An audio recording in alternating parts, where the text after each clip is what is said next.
Je voudrais, frères et sœurs, vous inviter ce matin à prendre vos Bibles dans le livre des psaumes. Nous allons lire le livre des psaumes. Alléluia. Amen. Il y a des places même ici devant, c'est pas un problème. Comme ça vous... Ah, ok. Dans le livre des psaumes, le psaume 3.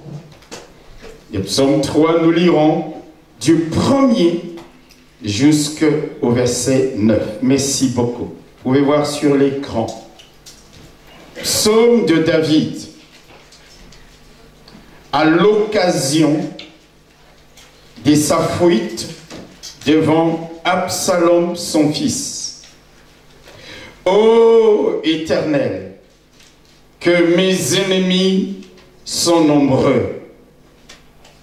Quelle multitude s'élève contre moi. Combien disent à mon sujet, plus de salut pour lui auprès de Dieu.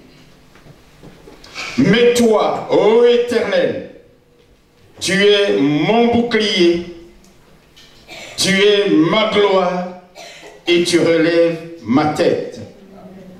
De ma voix, je crie à l'Éternel, et il me répond de sa montagne sainte. Je me couche, je m'endors et je me réveille.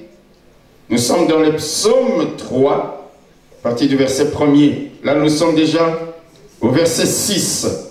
Je me couche et je m'endors. Je me réveille, car l'Éternel est mon soutien.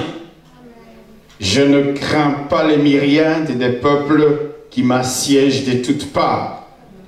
Lève-toi, Éternel, sauve-moi, mon Dieu, car tu frappes à la joue tous mes ennemis. Tu brises les dents des méchants. Le salut est auprès de l'Éternel. Que ta bénédiction soit sur ton peuple, dit Amen. Amen. Frères et sœurs, le thème de ce matin, je l'ai intitulé « En situation désespérée ». En situation désespérée. Vous savez, frères et sœurs, tout au long de nos vies, nous serons confrontés de temps en temps à des situations difficiles, à des situations compliquées. Je ne dis pas que ce sera tous les jours. Il arrivera, que tu le veuilles ou pas, que je le veuille ou pas, que nous vivions des moments très compliqués, que nous soyons confrontés à des situations désespérées. Alléluia. Amen. Comment devons-nous réagir face à ce genre de situations? Une situation qui semble perdue d'avance. Que faire face à une situation extrême, une situation visiblement sans remède? En situation désespérée. On pourrait qualifier des situations désespérées une situation pour laquelle humainement, on ne voit pas d'issue. Quelqu'un m'entend? Humainement, on ne voit pas des solutions. On regarde à gauche, on regarde à droite. On est complètement démunis. On est dépourvu. Une situation face à laquelle on est submergé. On est dépassé par les événements. Alléluia. On ne voit pas d'issue, frères et sœurs. On ne voit pas comment on va s'en sortir. Une situation désespérée, bref, c'est une situation d'affliction et de détresse extrême, où tout espoir semble perdu d'avance. On sera confronté. Dans le passage que nous venons de lire, c'est dans une telle situation que se retrouve David, le roi d'Israël. La Bible dit au verset 1er, à l'occasion de sa fuite devant Absalom, son fils. À l'occasion de sa fuite. Ça a été une occasion particulièrement difficile. Il était roi dans son palais. Il était bien. Mais un jour, quelque chose de dramatique va survenir dans sa vie, qui va bouleverser la tranquillité de sa vie de roi, de son palais. Il y a eu une occasion, à l'occasion de sa fuite, lui le roi d'Israël, en train de fuir devant son fils Absalom. Quand nous lisons le livre de 2 Samuel, vous faites ça à la maison, le livre de 2 Samuel chapitre 15 et chapitre 16, la Bible nous montre que ce fils de David, Absalom, avait réussi à rallier, alléluia, il avait réussi à se rallier énormément de gens à son projet. Et quel projet? C'était de marcher sur Jérusalem et de prendre la place du roi, de se faire proclamer roi à la place de son père David. Quelqu'un me suit? Il a ourdi, il a fomenté, il a pensé à une conjuration, à un complot. Marcher sur Jérusalem, la capitale. Chasser son père du palais. Se faire proclamer roi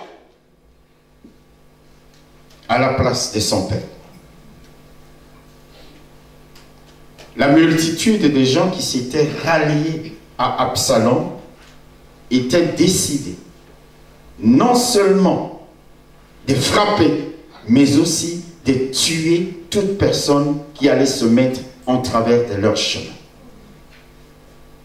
David, qui ne s'attendait pas du tout à cette conjuration, à ces complots, à cette tentative de coup d'État, lorsqu'il apprend qu'une meute, une horde de gens s'était ralliée à son fils et marchait sur Jérusalem, la Bible nous dit que David, le roi établi par Dieu lui-même, vous savez, frères et sœurs, même quand Dieu t'a établi, même quand tu es enfant de Dieu, il y a des choses qui te tomberont un jour sur la tête.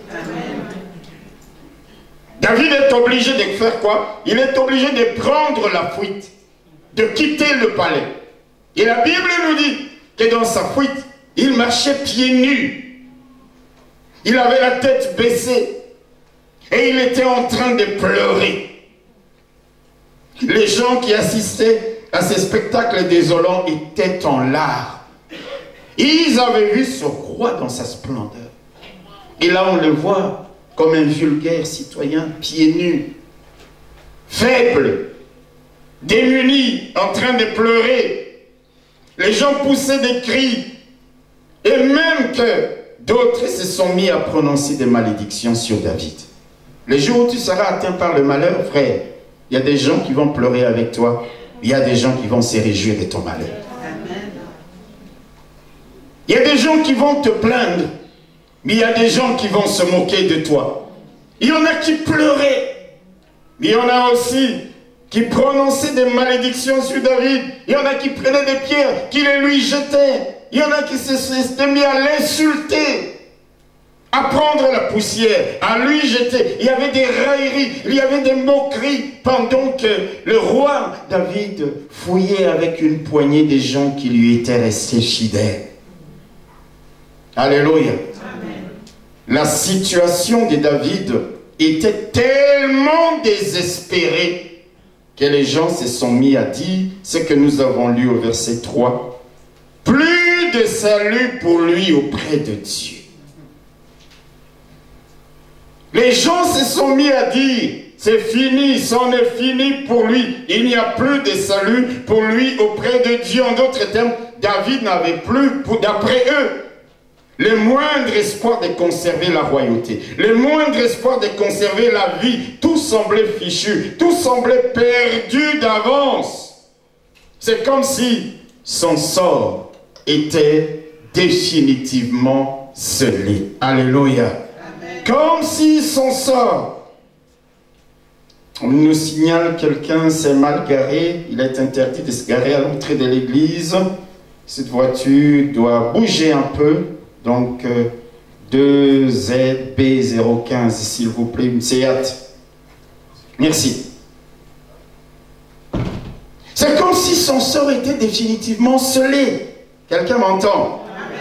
Une multitude de gens. C'est pourquoi il dit au verset 1er, ô Éternel, que mes ennemis sont nombreux. Quelle multitude s'élève contre moi. Quand je lis ça, frères et sœurs, vous savez, dans nos vies, on pourra avoir des ennemis, mais ce qui choque le plus, c'est lorsque votre propre fils, votre propre ami, hello, se retourne contre vous, vous poignarde dans le dos, cherche à attenter à votre vie. Le plus choquant, frères et sœurs, dans tout cela, c'est que l'instigateur, comme nous venons de le dire, de ce complot, de cette conjuration, c'était son propre fils, Absalom. David écrira plus tard, dans le psaume 41, au verset 10, David dira, c'est lui-là même avec qui j'étais en paix. C'est lui-là même avec qui, c'est lui-là même qui avait ma confiance et qui mangeait mon pain. Lève le talon contre moi. Est-ce que quelqu'un comprend ça? Il dit, celui-là même avec qui j'étais en paix, j'étais bien avec lui, mon fils, le fruit de mes entrailles. C'est lui-là même qui avait ma totale confiance, qui mangeait mon pain. Et voilà qui se lève le talon contre moi. Frères et sœurs, alléluia. Amen. Le cœur de l'homme est tortueux. Amen. Alléluia. Amen. Le cœur de l'homme est tortueux. Je bénis le Seigneur, l'homme peut changer, mais Dieu ne changera jamais. L'homme peut être très bien avec toi aujourd'hui, mais demain, il se retourne contre toi. Les seuls qui ne changent pas, c'est l'Éternel notre Dieu. C'est pourquoi, frères et sœurs, quand nous chantons « Quel ami fidèle et tendre », il faut réaliser ces paroles. Il est fidèle, il est tendre, il ne se retournera jamais contre toi. Il ne t'abandonnera jamais. Alléluia. David dit, celui-là même avec qui j'étais en paix, celui-là même qui avait ma totale conscience, le voilà qui lève son talon contre moi. Frères et sœurs, laissez-moi m'attarder un peu sur le comportement d'Absalom. Qu'est-ce que nous voyons chez ces jeunes hommes de fils à David? Nous voyons l'ingratitude. Son père l'a nourri, l'a élevé. Il avait le titre de prince. Il habitait le palais. Il avait tout ce qu'un prince pouvait désirer obtenir. Mais il oublie tout cela, alléluia, parce que dans sa tête, il veut le pouvoir. L'ingratitude. Je vais vous dire une chose, frères et sœurs. Si vous voulez aussi vivre heureux en ce monde, n'attendez jamais la gratitude des gens. Faites le bien sans attendre quoi que ce soit en retour. Parce que les jours où ils vont vous décevoir, peut arriver. Je parle à quelqu'un. Vous n'allez pas dire, oh, je me suis tué à faire ça, ça, ça. Non, vous avez fait le bien que vous aviez eu à faire. La gratitude, la récompense viendra du Seigneur. Peu importe l'ingratitude des gens. Alléluia. Parce qu'il y a très peu de gens qui savent reconnaître les bienfaits des autres dans leur vie. Tu auras beau faire du bien, les jours où il veut te tourner le dos, il te tourne le dos comme si rien n'a existé. Absalom est dans l'ingratitude totale envers son père. Je voudrais parler de sa trahison. Il trahit son père. Et je veux dire également qu'il est d'une grande méchanceté. Alléluia. D'une grande méchanceté. Hélas, aujourd'hui, beaucoup d'hommes et de femmes se comportent avec les autres comme Absalom s'est comporté avec son père. Combien d'hommes et de femmes ne sont-ils pas ingrats? Alléluia. Amen. Ne sont-ils pas des traîtres? Ne sont-ils pas des méchants vis-à-vis des autres? Frères, sœurs, je voudrais ce matin dire à quelqu'un, refuse dans ta vie d'être un Absalom à l'égard de ton frère. Dites un mot amen. Refuse dans ta vie d'être un Absalom à l'égard de ta sœur, à l'égard de ton ami, à l'égard de ceux de ta famille, à l'égard de ceux de ton église, à l'égard de tes parents. Parce que tu es motivé par quelque chose. Et à cause de cela, tu peux tout détruire sur ton chemin, tout balayer, par la méchanceté, par la trahison, par l'ingratitude. Refuse, mon frère, ma soeur, d'être à la tête des complots qui visent à nuire à ton voisin. Amen. Non, quelqu'un n'a pas dit amen. Quelqu'un n'a pas compris ce que je dis. Absalom était à la tête de ce complot contre son propre père. C'est pourquoi je te dis, refuse dans ta vie d'être le leader d'une conjuration, d'un complot qui vise à nuire à la vie de qui que ce soit. Refuse d'être en association avec ceux qui forment des projets iniques, des projets meurtriers contre les autres. Refuse. Vous savez, bien souvent, frères et sœurs, quand nous sommes à la tête des complots contre les autres, quand nous nous associons à des gens qui ourdissent des complots contre les autres, bien souvent, il y a un effet retour. On va vivre un effet retour, frères et sœurs. Dans le Proverbe 26, verset 27, la Bible dit, « Celui qui creuse une fosse y tombe. La pierre revient sur celui qui la roule. » Quelqu'un a compris ça? Tu es en train de creuser une fosse pour que ton frère tombe. La Bible dit, celui qui creuse une fosse, c'est lui-même qui va tomber dedans. Tu es en train de rouler une pierre pour la faire basculer sur quelqu'un d'autre. La Bible dit, celui qui roule la pierre va revenir. C'est ce qu'on appelle l'effet retour. Craignons l'effet retour pour ne pas nous retrouver comme Absalom à la tête des complots contre nos frères et sœurs. La Bible dit dans le livre de Proverbes au chapitre 28 verset 10, celui qui égare les hommes droits dans la mauvaise direction, dans la mauvaise tombe, dans la mauvaise voie, tombe dans la fosse qu'il a creusée. Absalom a égaré des gens en leur disant, venez avec moi, je vais prendre le pouvoir. Révoltons-nous contre le roi David. Prenons sa place. Je vous établirai probablement notable dans ce royaume. Il les égarait. Combien de gens? Hello! N'égare-t-il pas les autres même dans l'église? La campagne d'intoxication. Des destructions en coulisses. Frères et sœurs, gare à l'effet retour. Celui qui égare les autres dans la mauvaise direction tombe dans la fosse qu'il a creusée. Pendant un temps, tu auras peut-être l'idée que tu réussis dans ton projet. Maintenant, tu es en train de creuser la tombe dans laquelle on va t'enfermer. La Bible dit dans Ecclésiaste au chapitre 10, celui qui creuse une fosse y tombera, et celui qui renverse une muraille, celui qui renverse un ordre établi, celui qui crée le désordre sera mordu par un serpent et fait retour. Absalom va recruter énormément de gens. Je crois qu'on ne lui avait jamais enseigné les faits retour. Il ne savait pas ce que ça veut dire que d'être à la tête de ceux qui complotent contre les autres. Frères et sœurs, ne te retrouve pas dans cette situation. Parce que tu travailleras contre toi-même. Alléluia. Alléluia. Alléluia. Je nous en prie, frères et sœurs, n'étends aucun piège à qui que ce soit dans ta vie. Occupe-toi de ta vie. Occupe-toi de tes affaires.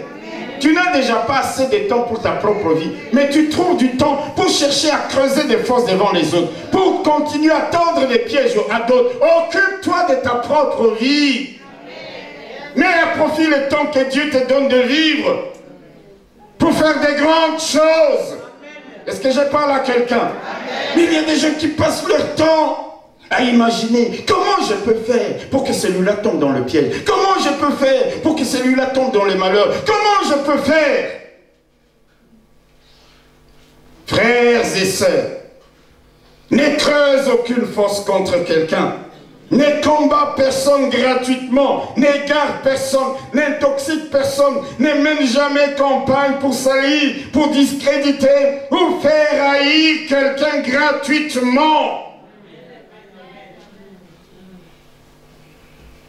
Ne t'associe jamais à une organisation humaine où la mort, la chute ou le malheur de quelqu'un est l'objectif principal.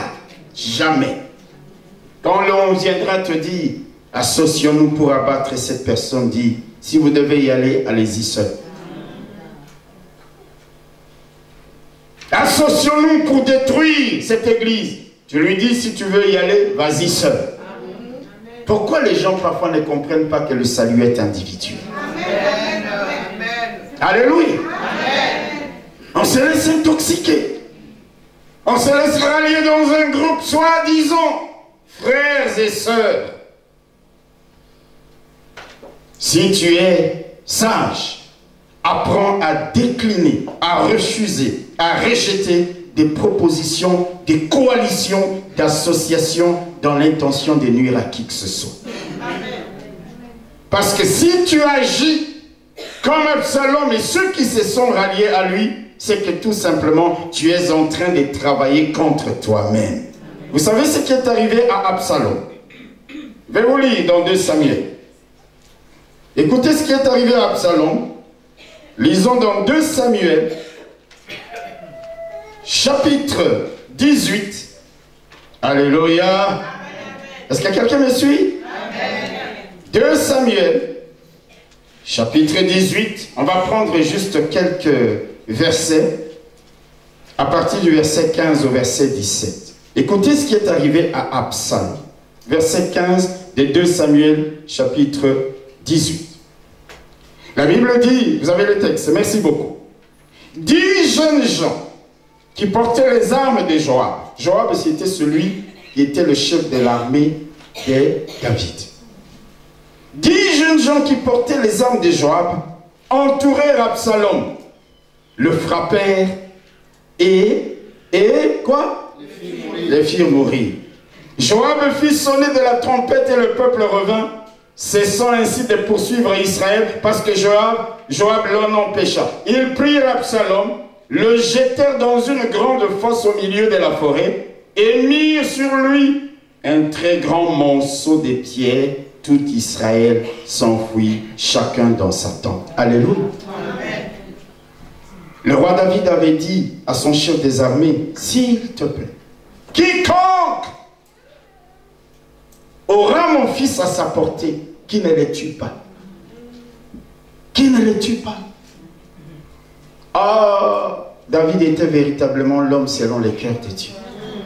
J'aime quand nous lisons ça parce que ça nous incite à comprendre que parfois, quel que soit le mal qu'on nous a fait, si nous avons les cœurs de Dieu, nous allons pardonner. Nous allons pardonner.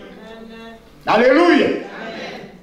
Mais voilà que Joab en train de courir, il entre dans la forêt, paf, son cheval passe, il est pris dans les lianes, il est suspendu entre ciel et terre. Et les 10 jeunes gens qui portaient les armes de Joab le retrouvent, ils l'entourent. Il le frappe. Lui qui les instants d'avant, vous savez, la vie peut basculer en un rien du tout. Il marchait avec arrogance et orgueil, se disant, je vais régner sur Jérusalem. Mon père a fui. Il n'y a plus rien qui m'empêche de prendre la royauté. Quelques instants, quelques heures plus tôt, il était dans la situation de celui qui se voyait roi. Mais vous savez, frères et sœurs, comme je viens de le dire, la vie peut basculer en un rien de temps.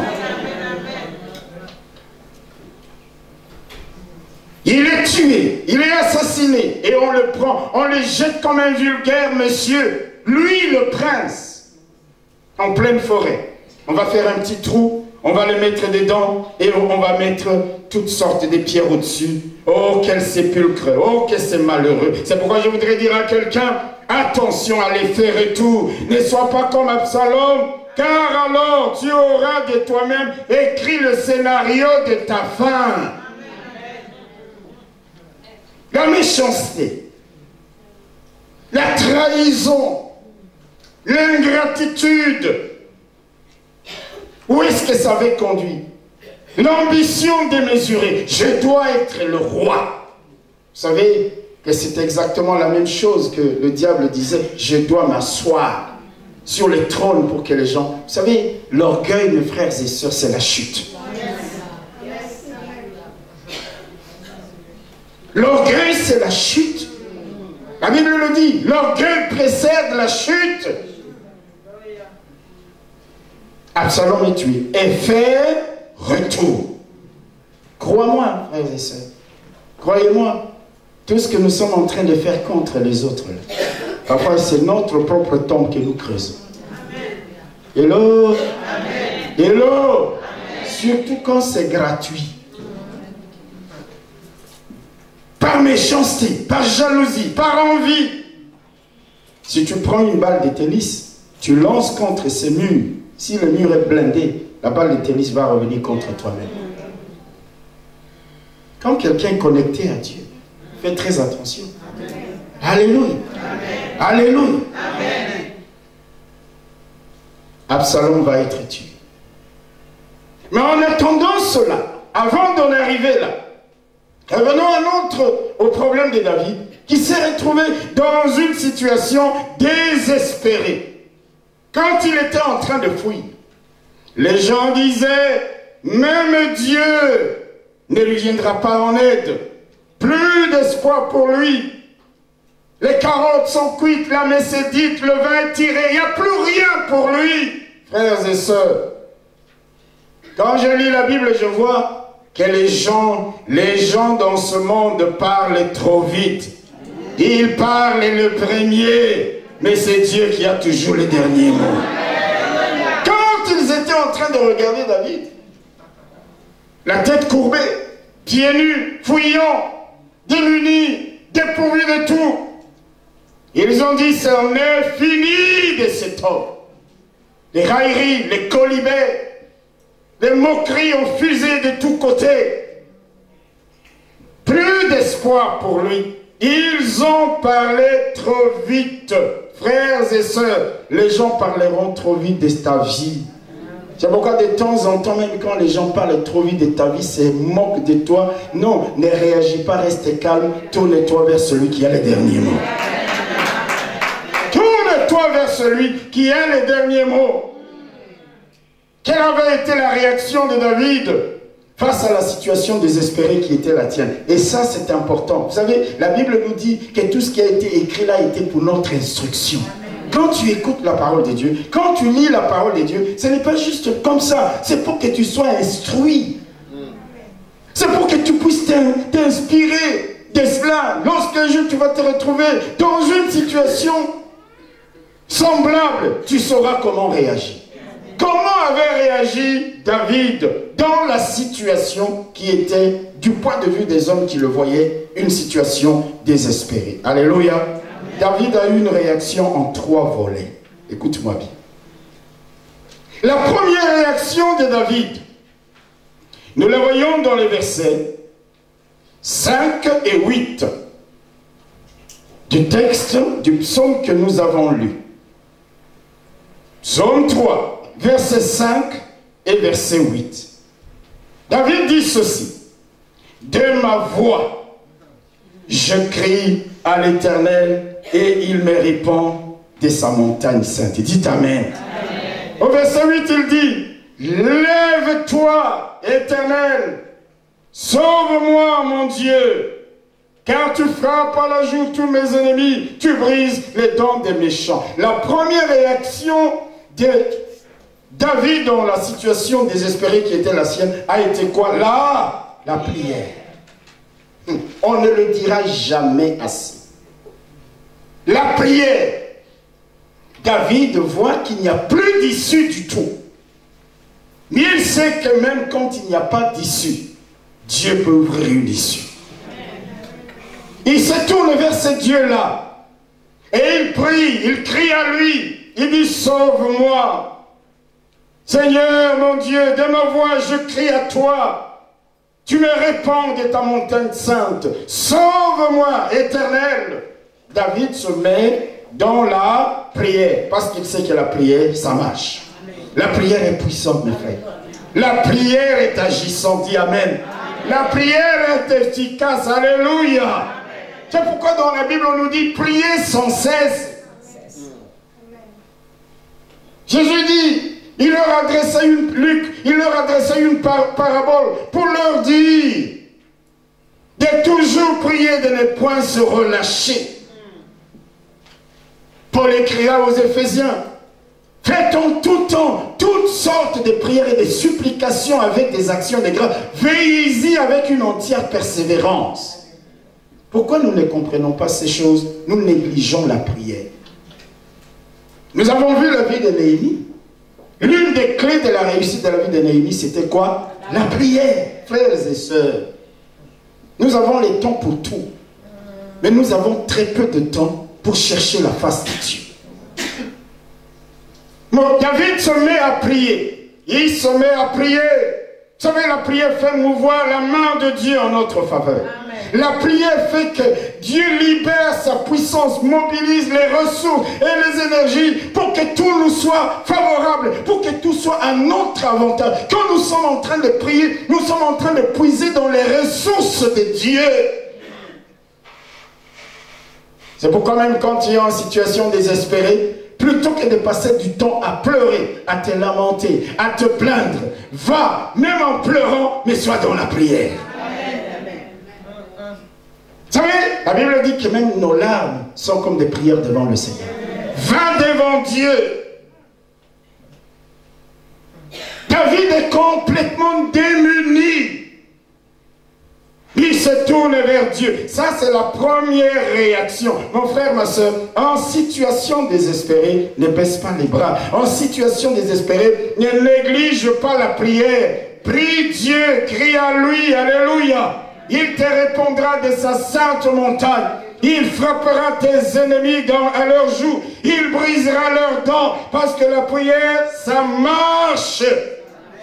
Vous savez pourquoi beaucoup de gens ne prient pas quand ils sont dans des situations difficiles? Le diable vient, il leur dit, pourquoi prier c'est Dieu? Si tu avais aimé, il n'aurait pas permis à cette situation de t'arriver. Pourquoi le prier encore? S'il est Dieu, pourquoi n'a-t-il pas fait que cette situation ne t'arrive pas? Alors tu vas encore aller vers ce Dieu-là. Non! Ça c'est le langage du diable. Écoutez-moi bien mes frères et sœurs. S'il n'y a aucun combat, s'il n'y a aucune épreuve dans ta vie, tu n'auras jamais un témoignage personnel. Et alors, tu ne seras jamais consolidé dans ta foi. Et tu n'auras jamais aucune référence face à des attaques qui viendront par la suite.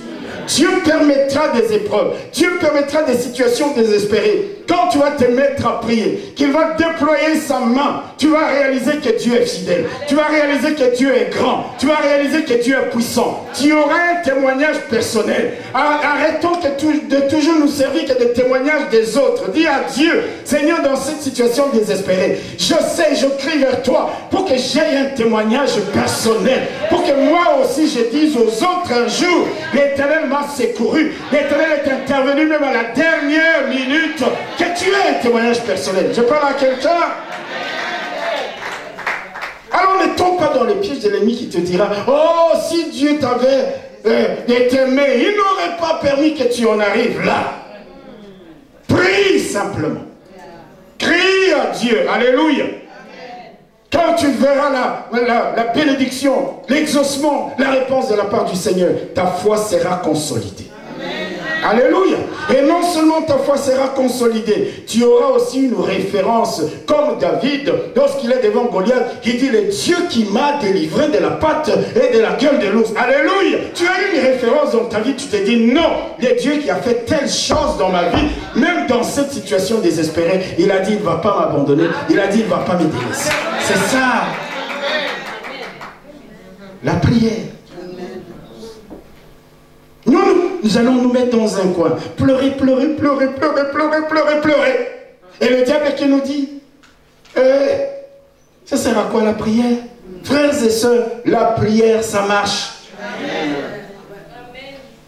Voyez, quand il prie, David ne dit pas, je prie contre mes ennemis. Il prie Dieu, il dit, Dieu s'occupe de frapper ses ennemis à la joue et leur briser les dents. Amen. Il a commencé par prier. Ça a été la première réaction. Je parle à quelqu'un?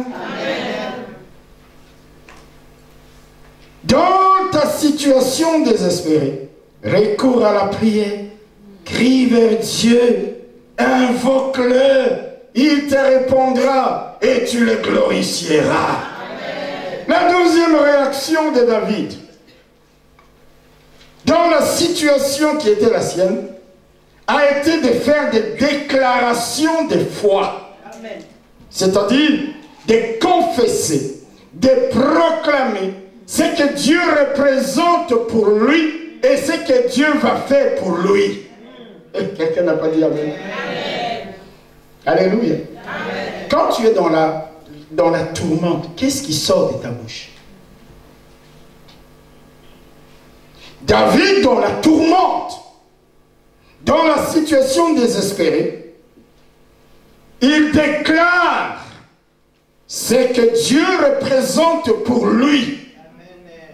Oui, vous allez me dire, mais pasteur, il a commencé par dire, ô Éternel, que mes ennemis sont nombreux, combien disent que la multitude qui s'élève contre moi. Oui, parce que l'enfant de Dieu, ce n'est pas quelqu'un qui ne voit pas les problèmes. Il voit les problèmes, il décrit les problèmes, mais il ne s'arrête pas qu'à parler problème. Dans la détresse, au milieu de la situation la plus difficile, il s'élève aussi pour faire des déclarations de foi, disons qui est son Dieu, ce qu'il est pour lui et ce qu'il va faire pour lui. Alléluia. Amen. Beaucoup de gens, frères et sœurs, parlent de leurs problèmes, parlent de leurs difficultés, de leur détresse, de leurs combats et s'arrêtent là. Ils ne font pas comme David. Au verset 1 et 2, il parle des problèmes, il parle des ennemis. Mais quand vous lisez le verset 4, il commence à introduire ce verset par « mais » pour la contradiction. Oh Éternel! Il ne s'arrête pas qu'à dire ses difficultés. Dans ta vie, oh je me sens malade, oh je suis fatigué, oh je suis pauvre, oh je suis malheureux. Quand tu t'arrêtes là, les malheurs, la maladie, la souffrance viendront sur toi. Décris la situation et dis, mais mon Dieu me guérira. Amen. Mon Dieu agira en ma faveur. David parle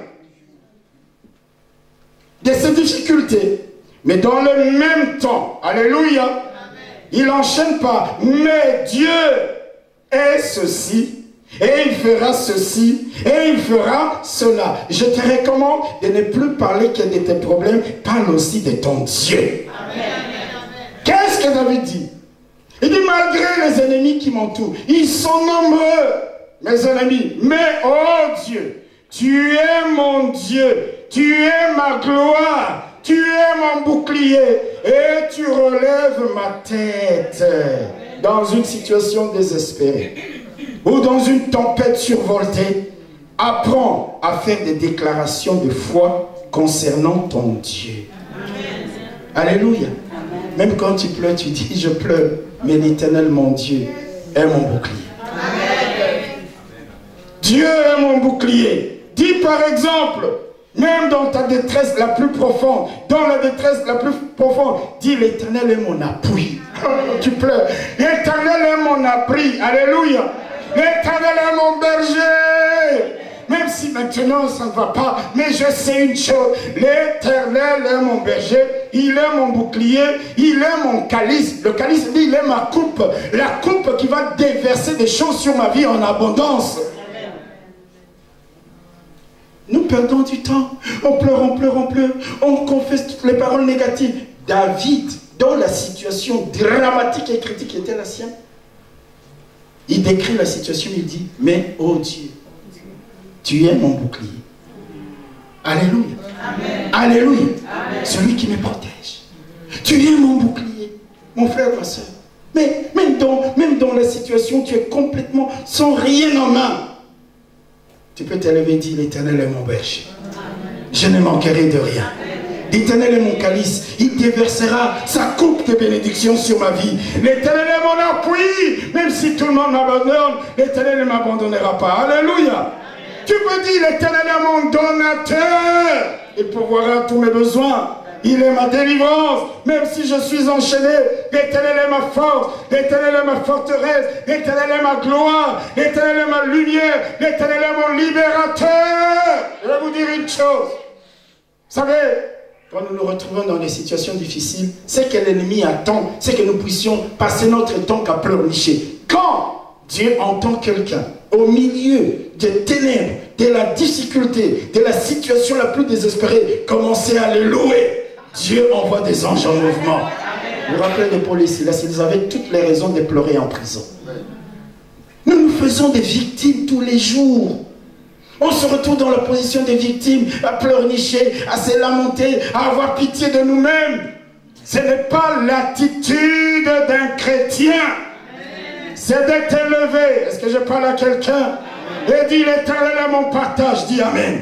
L'Éternel est mon rocher. L'Éternel est ma retraite. L'Éternel est mon rédempteur. L'Éternel est mon refuge. L'Éternel est mon salut. L'Éternel est mon soutien. L'Éternel est mon secours. Alléluia. Et tu le loues.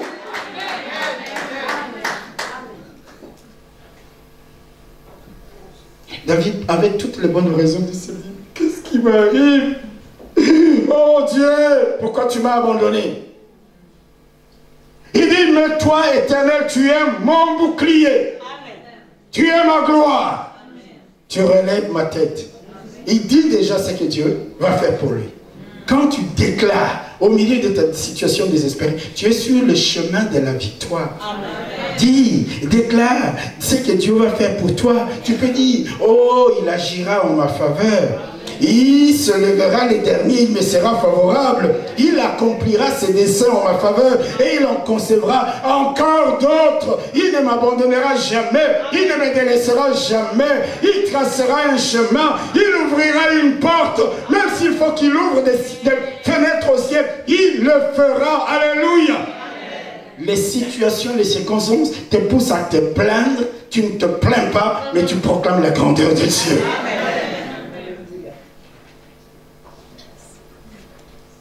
Ça a été la réaction de David. Déclarer ce que Dieu est pour lui et ce que Dieu va faire pour lui. Amen. Amen. Amen. Vous savez pourquoi il faut déclarer? Pour plusieurs raisons. D'abord parce que Dieu est derrière sa parole. Amen. Quand tu te mets à déclarer ce qui est conforme à la parole de Dieu, ta parole va créer. Tout a été créé par le moyen de la parole. C'est pourquoi il faut faire très attention aux paroles de sa bouche. Au lieu de ne parler que de tes problèmes, parle aussi de la grandeur, parle aussi de la puissance, parle aussi de la fidélité de Dieu. Parle de ses exploits, de ses miracles, de ses prodiges. David, abandonné par plusieurs de ceux qui mangeaient avec lui, il avait toutes les raisons de pleurer, de s'apitoyer sur lui-même. Il s'est tourné vers Dieu. Il dit, mais toi, oui, on peut, les gens peuvent m'abandonner. Mais toi, ô Éternel, tu es mon bouclier. Tu es ma gloire. Alléluia. Amen. Alléluia. Amen. Mes frères et sœurs, déclare c'est que Dieu est dans la situation désespérée. Déclare, proclame la grandeur de Dieu. C'est-à-dire, dis des paroles qui s'alignent sur les Écritures parce que Dieu est fidèle à sa parole et derrière sa parole pour agir. Vous savez, parler la parole, c'est comme louer Dieu. Et quand nous louons Dieu, Loué soit l'Éternel, je suis délivré de mes ennemis. Nous avons cette fâcheuse habitude de nous plaindre, frères et sœurs, de murmurer. Et même de faire un procès à Dieu. Seigneur, tu m'as abandonné. Tu crois que Dieu va t'abandonner? Il ne t'abandonnera jamais, il l'a dit. Ou tu saisis la parole et elle devient vraie dans ta vie, ou tu ne la saisis pas parce que dans la situation là, tu es perdu. Non! Déclare, il est mon bouclier. Il est mon calice. Alléluia. L'Éternel est ma forteresse. Que 1000 tombent à mon côté, 10 000 à ma droite, je ne serai pas atteint. La situation désespérée, mais toi tu proclames les paroles de Dieu. C'est pourquoi la Bible dit, et tenons fermement la profession de notre espérance. C'est-à-dire, peu importe la situation dans laquelle tu te trouves, continue à proclamer, à confesser, à déclarer des choses qui sont en harmonie avec la parole de Dieu.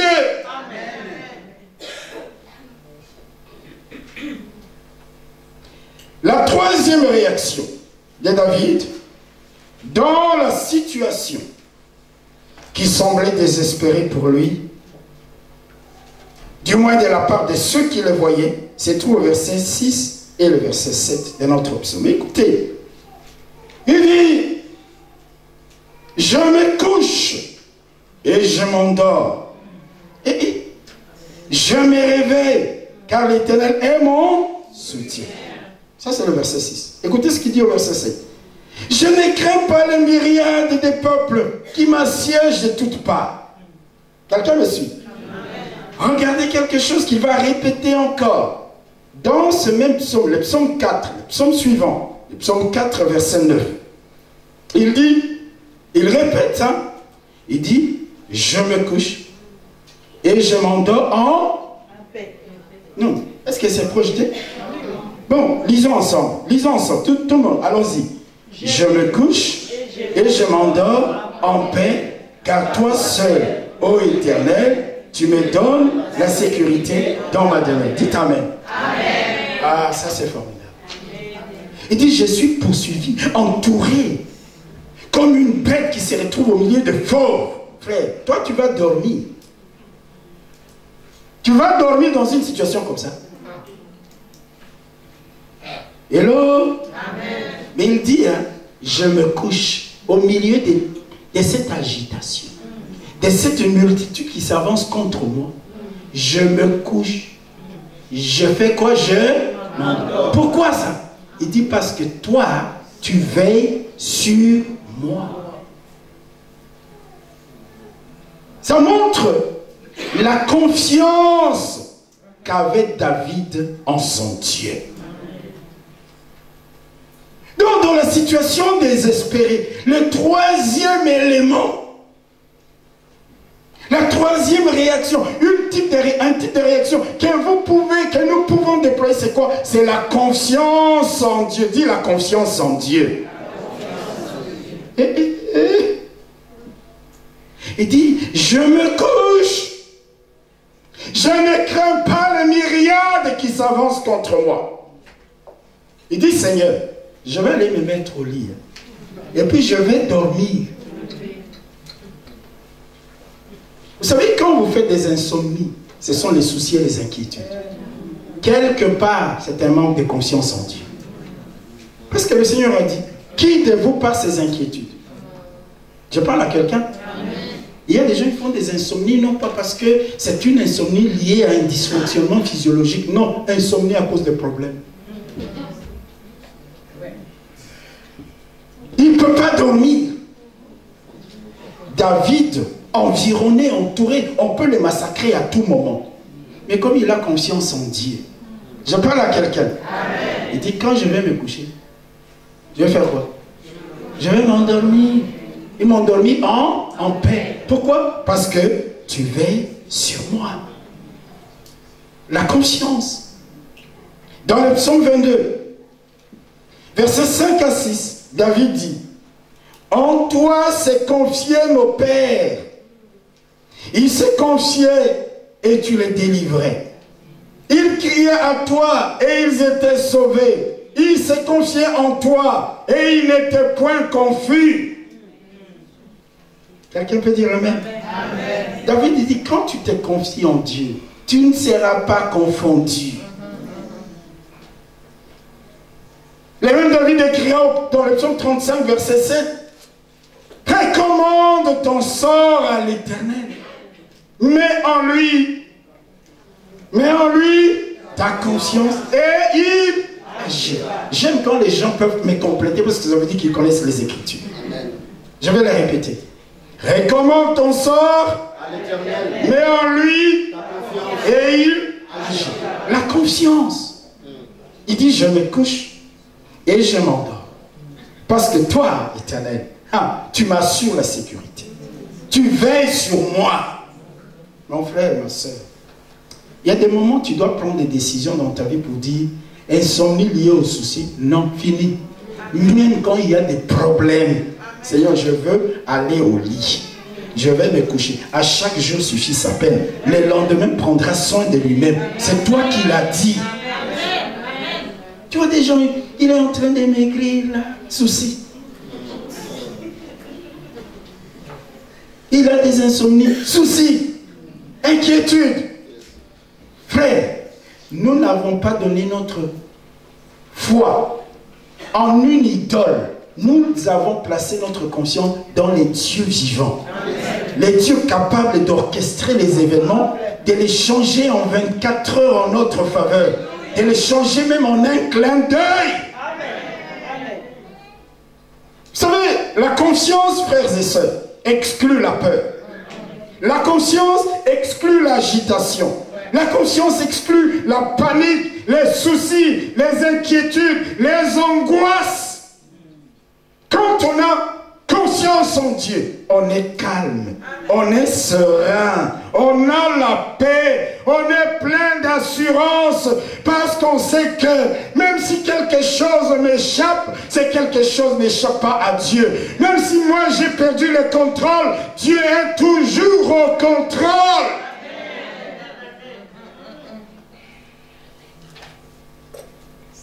Il dit, je me couche et je m'endors en paix, car tu me donnes la sécurité dans ma demeure. Mon frère, ma soeur, quelle que soit la situation aussi désespérée qu'elle puisse paraître, aie confiance en Dieu. Jésus lui-même l'a dit. Dans Jean chapitre 14, verset 1er, qu'est-ce qu'il a dit? Que votre cœur ne se trouble point. Croyez en Dieu et croyez en moi. Et au verset 27, il dit, je vous laisse la paix. Je vous donne ma paix. Je ne vous donne pas comme le monde donne. Que votre cœur ne se trouble point et ne s'alarme point parce que je suis au contrôle. David, il dit, au milieu de tout ça, frère, il ne faut plus maigrir à cause des soucis et des insomnies. Tu vas au lit, tu dis, Seigneur, je me couche, je m'endors. Vous savez que même quand nous dormons, Dieu ne dort pas. Il est en train de travailler, d'orchestrer les événements en notre faveur. C'est ce que le frère Emmanuel a appelé la providence de Dieu.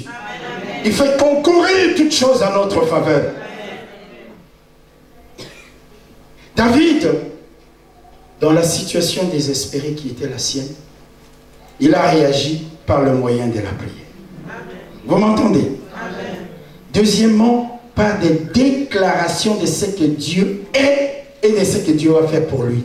Arrête dans ta bouche d'avoir toujours des déclarations négatives. Moi, je ne réussirai pas. Moi, je suis ci. Moi, je suis ça. Vous savez que le verbe être, je suis, c'est d'abord le nom de Dieu. Jésus a dit, comment tu t'appelles? Je suis. Alors arrête d'associer au nom de Dieu des choses négatives. Dis, l'Éternel se lèvera en ma faveur. Maintenant, je vais terminer ce message en vous montrant une quatrième chose. Alléluia. Amen. Alléluia. Amen. Tu es venu avec des soucis, tu dois sortir d'ici dans la paix. Dieu te dit, je te laisse ma paix. Amen. Ne sois pas troublé. Amen. Même si ça te dépasse toi, ça ne dépasse pas Dieu. Fais-lui confiance. Amen. Va devant lui, crie à lui. Tu es dans la peur. Tout le temps dans la peur. Vous savez, quand vous êtes dans la peur, vous allez voir même des choses qui n'existent pas. Est-ce que vous le savez? Vous risquez même d'entendre des choses qui n'existent pas. Parce que vous êtes dans la peur. Hello. Hello. C'est lui qui est sûr de son Dieu. Il dit, Seigneur, je suis en paix. Tu t'occupes de mes ennemis. Tu les frappes à la joue. Tu leur brises les dents. Tu bâtis une muraille autour de ma personne. Je me couche et je m'endors. Ça ne veut pas dire que tu ne dois pas réfléchir au lendemain. Ça ne veut pas dire que tu fais semblant. Non! Mais ça veut dire que tu veux dormir en paix. Voici la dernière chose que je voudrais vous montrer. Nous allons relire le verset 3 et le verset 9 et vous allez comprendre. Psaume chapitre 3. Nous allons lire le verset 3 et le verset 9. Verset 3, qu'est-ce qui est marqué? Combien qui disent en mon sujet, plus de salut pour lui auprès de Dieu. Alléluia. Amen. Écoutez maintenant le verset 9. C'est David maintenant qui répond. Il dit quoi? Le salut est auprès de l'Éternel. Que ta bénédiction soit sur ton peuple. Écoutez bien. Les gens, en les voyant dans sa situation, ont dit quoi? Plus de salut pour lui auprès de Dieu. David, lui, il dit, le salut est auprès de l'Éternel, mon Dieu. Ces deux versets, écoutez-moi bien, nous enseignent une vérité capitale, fondamentale. Alléluia. Amen. Ces deux versets veulent dire, mon frère, ma soeur, ne parlez pas comme les païens parlent. Ok? Je vais aller plus loin. Ne vois pas les choses comme les païens voient les choses. Ok? Ils disent plus de salut. Ne viens pas dire oui, il n'y a plus de salut. Ils diront plus de salut, mais toi tu diras le salut est auprès de l'Éternel. Ils verront que tout est fichu, tout est perdu, mais toi tu dis je vois la main de Dieu en action dans ma vie. En d'autres termes, tu dois être en mesure de ne pas parler comme le païen parle, comme celui qui n'a pas Dieu parle, comme celui qui a perdu l'espérance parle.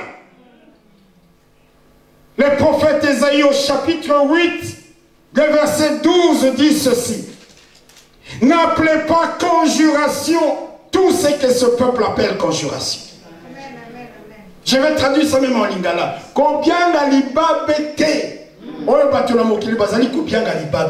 N'appelle pas malchance ce que les gens de ce monde appellent malchance. C'est-à-dire ne t'aligne pas sur la manière de parler des gens du monde. Ils disent il n'y a plus de salut. Toi tu t'élèves parce que tu as Dieu et tu dis le salut est auprès de mon Dieu. Dites Amen.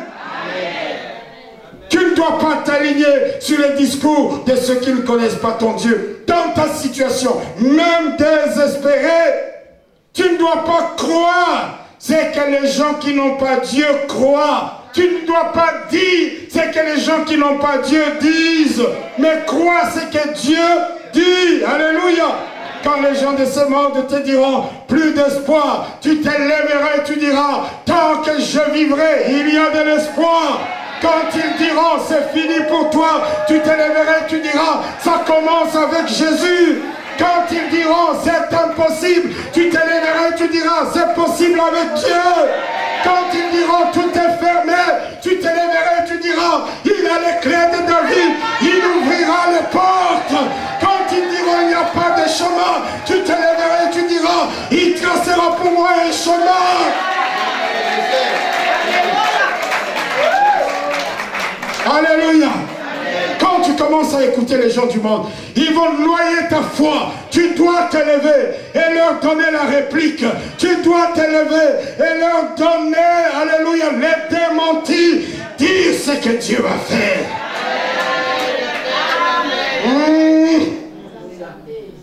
Quand les gens viendront à l'hôpital, ils te regarderont avec un air comme pour dire tu mourras.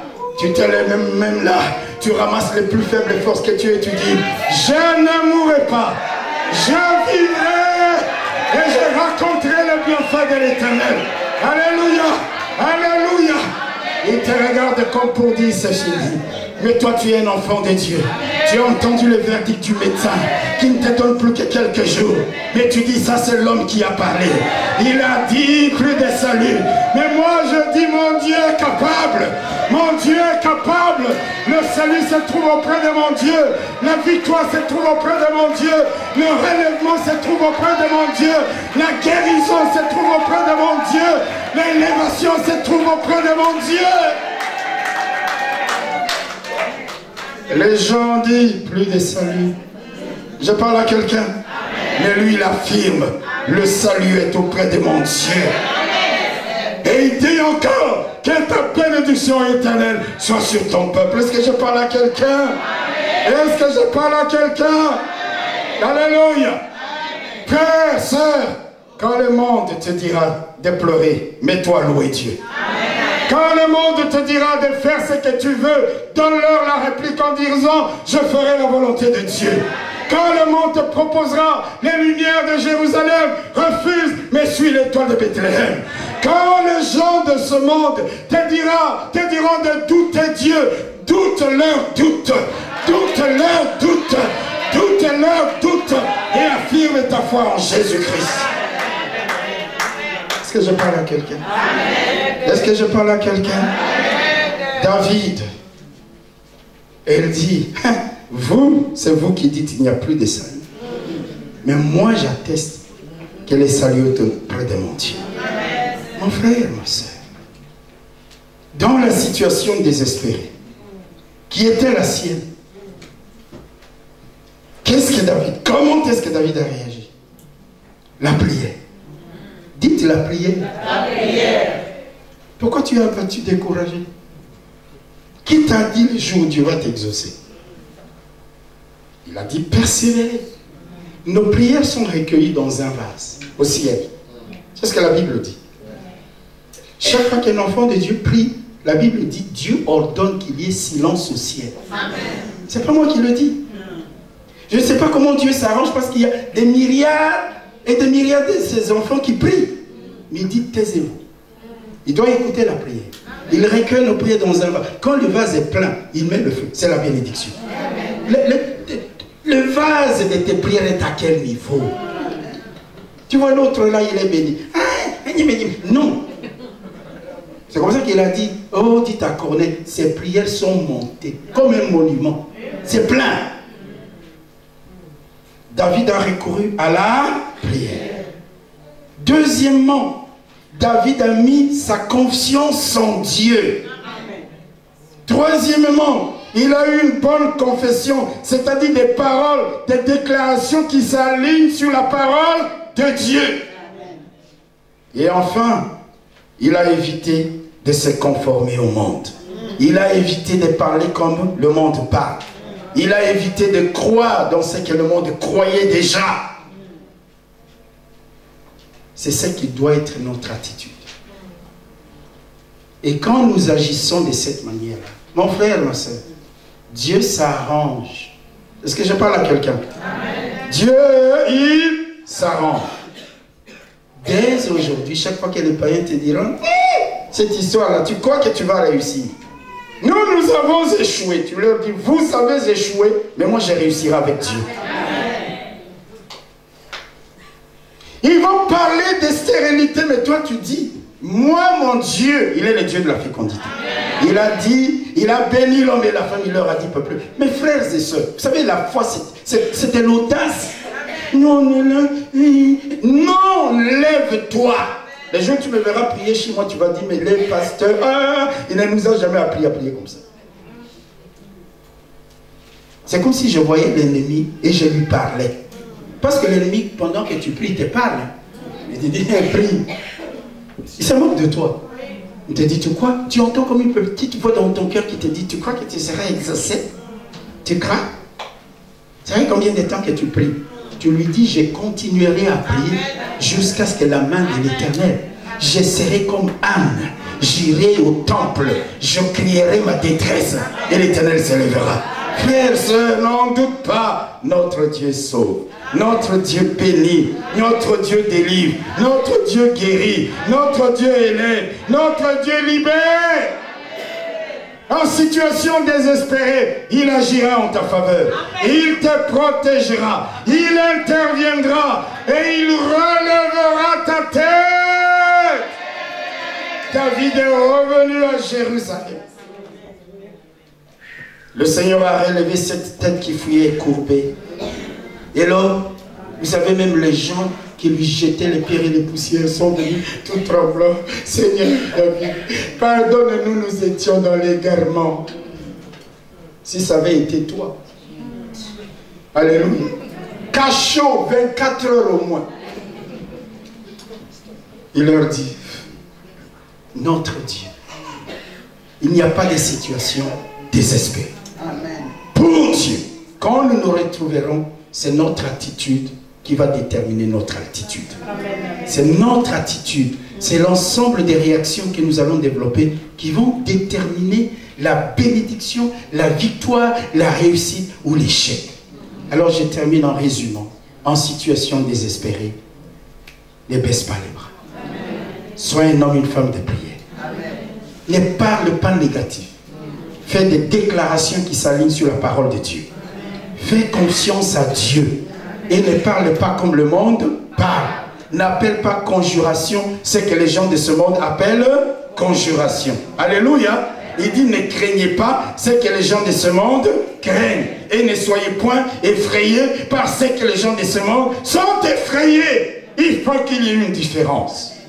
Quand nous réagissons de cette manière-là, alléluia, Dieu lui-même va orchestrer les événements. Et nous allons sortir de la situation désespérée.